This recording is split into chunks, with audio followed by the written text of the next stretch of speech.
So here we are, up against the All-Star break, trying to figure out what the Kings have to do to finish the season strong.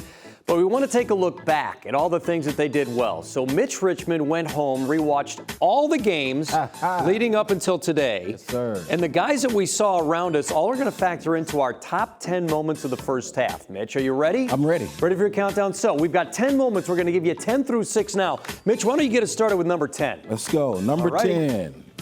Let's see what one pops up here. Oh, I remember this one. The Kings are on the road. They're at Staples Center. This is November the 15th against the Lakers. And Harrison Barnes with a buzzer beater from half court at the half. Very nice. Did you ever do that as a player? Of course. Little half court? But after the buzzer. How about that? After the buzzer? After the buzzer. Dang it. That's not good. That's not easy to do right there. No, that's not easy to do. Way to go, my man. So he factors in on number 10. So the Kings get there with Harrison Barnes. Harrison's an important piece of this team's puzzle, isn't he? No question about it. He's the guy actually has been playing steady basketball all throughout the year.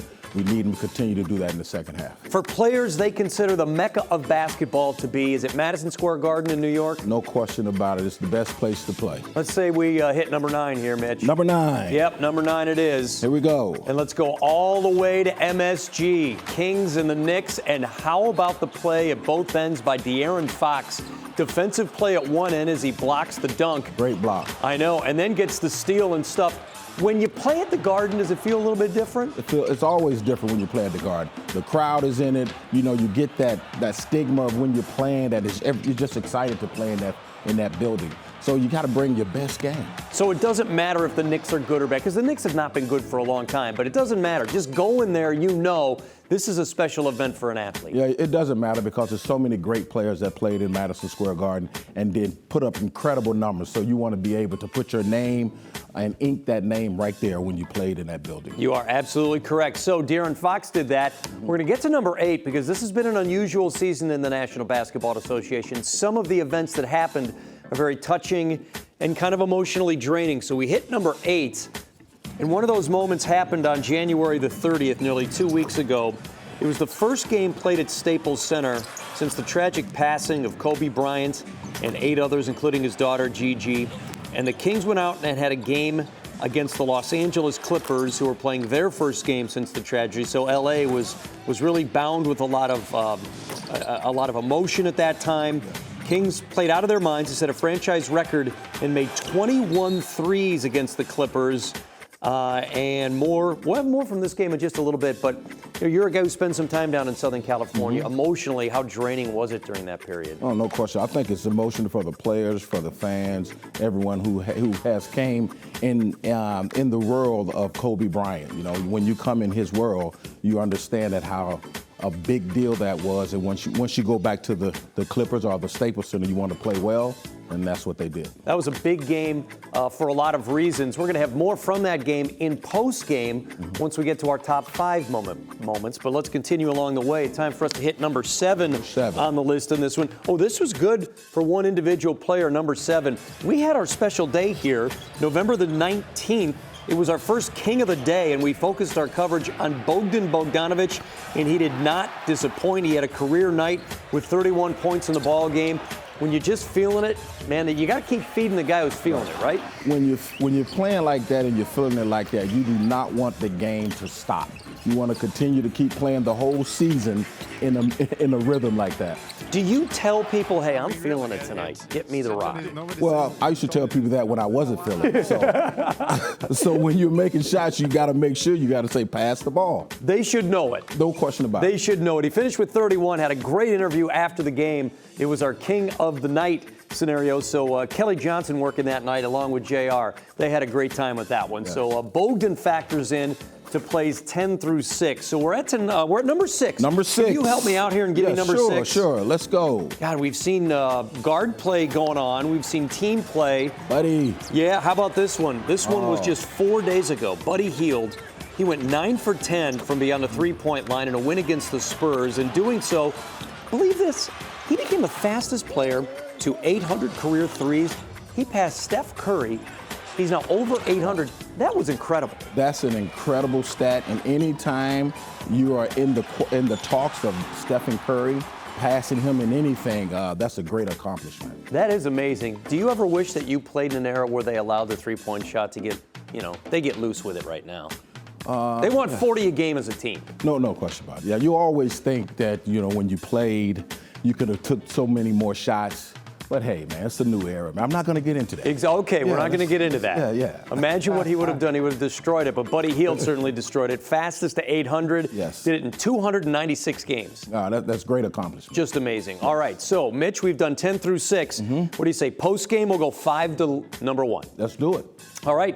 There you have it. So stick around. Make sure you come back for post game. Mitch and I are going to show you the top 5 plays. So here we are, right in front of the All-Star break, but we've got some excitement from the Kings season that we want to show you. Now, Mitch, we've already showed everyone. That's right. Plays 10 through 6, right? Mm-hmm. All right, all these guys around us kind of factor into what's going to go on here in plays 5 through 1. Are you ready to start moving? Ready to start. Let's all right, go. you give me number 5 first, all right? Number 5. Top 5 plays at number 5. We told you we're going to see more from this game. This was back on January the 30th. Fox First to the game, hole. Yep, exactly. First game back at Staples Center since the passing of Kobe. And how about the play of De'Aaron Fox? Man, he's just fun to watch. He had it going that night, a great rhythm, had the three-point shot going, also getting into the lane and finding his nice rhythm mid-range jump shot. How about this? He had a career-high 34 on, get this, 24 shots on the first game at Staples since the passing of Kobe. Honoring Kobe again. Exactly. Yes. See, so that was a really neat thing. It's kind of fun watching him mature. He has really been playing some great basketball. Yeah, each and every game he's getting more confident, getting a little bit more healthier, and he's showing you what he can do. All right, I want to get to number 4 right now. This is an important one to me because the Kings started the season off, Mitch, 0-5. So number 4 is that home game against the Utah Jazz. And the Jazz started the season really well. Well, you thought they were going to lose, but the Kings looking for their first win of the season, and Harrison Barnes delivers. With the putback. How about that? Getting the job done, and Harrison just comes undetected and banks it home. And against a quality team, Utah's playing some of their best basketball right now. So to get a win against them, especially a team that's in your Western Conference, builds confidence. It's pretty interesting. We're seeing all of these top plays and top moments, but we're seeing different people involved in all of those moments. Does that kind of tell you that, this isn't just a 1 or a 2 player team? Yeah, it tells you that we have to get everybody on the same page, too. Once everyone plays on the same page, and you've seen that throughout the first half of the season, when everyone is playing well, they play pretty good as a basketball team, and they have a better opportunity to win. If we were doing Kings post-game live when he was playing, we'd have like 9 of these plays would be Mitch, and then there would have been a Spud. There would probably been a Spud at that point. Yeah, Spud passing it to me. How about that? Number 3. Let's get to number 3. This is December the 11th at home. It's against the Thunder. And Bogdan with a go-ahead basket here. He knocks it down. Now, there's still some time in this one, but that's a nice little look right here. That's a great pump fake. He stays within himself, goes straight up on the shot, and just let it go. Then how about Rashawn Holmes? Great he defense. ended up guarding Chris Paul. This is Chris Paul's go-to shot. Dribble to the right, fade in that mid-range shots. But that was a great defensive play by Holmes, and they get the win. Yep, Harrison Barnes chases it down, and the team celebrates. You know what stands out to me? What's that? The sound of the crowd. They are just aching for good things to happen. No question about it. Well, Sacramento Kings fans always been that way. Yeah. They're going to come and cheer, even though that you're playing some bad games, some good games, but they always show up. They come so hopeful. We're up there on the concourse. You guys are just so great and bring such energy, and you can really sense it in a lot of these home highlights. Let's get to number 2. All No, right. I need you because you're number get 2. up there. That's Let's up there. do it. Yeah, I got to climb the ladder. Number 2, and let's see what it is. This is a special one. Yes, remember this, the first game since the passing of Kobe. They played in Minnesota that night, and so many players and fans were celebrating the thought and the image and the memory of Kobe and his daughter Gianna, and in particular, Buddy Hield. The Kings trail by 22 with under 6 minutes left in that game. Buddy scored 20 in the fourth, had a career-high 42, again, get this, Mitch, on 24 shots. Yeah, honoring Kobe again, but this is one of the incredible comebacks. You thought they were in or out of it. I was watching this game and like, hey, ain't no way they can get back in this game, and they did. Took it to overtime and won the game. How hard is that to do? Throw a round ball off a round Very hard. rim? I have never ever seen that someone hit it off the rim and it came back. You usually hit it off the backboard, kind of jumps around a little bit, but that was a That was a great play. That was fantastic. Kings would go on to win 133-129. So we're down, Mitch, to our number one highlight of the year. I might not be tall enough to get that one. You want me to get that one? Can you do that one for me, please? Sure, I'll get that one for you. In fact, I'll split sides with you. You stay there, and I'm coming over here. Number one. Number one. Let's see what it ends up being. Oh, man. Oh, this was in Houston.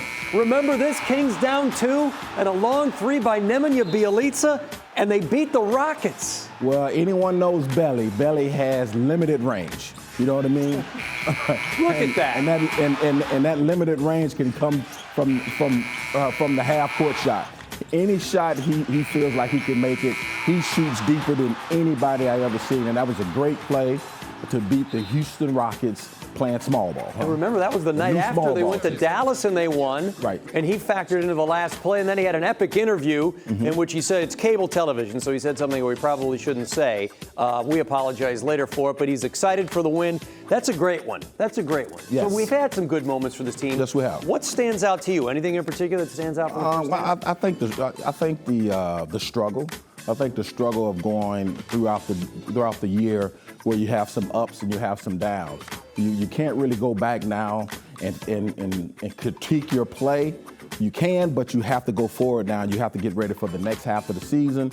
Guys who feel like they didn't play very, very well in the first half, hey, man, get in the gym, work on your shot, get confidence, and come back in the second half and play great basketball. We'll see if they can get that stuff done, and we hope that Buddy has a great time at the three-point contest when he goes to Chicago and represents the Sacramento Kings organization. What stands out to me, the fact that they're playing much better basketball leading up into this All-Star break. They're not giving up on this season. Hopefully it can continue when they get back to playing some basketball. Great job, Mitch. Great first half. I appreciate it. All right. All right.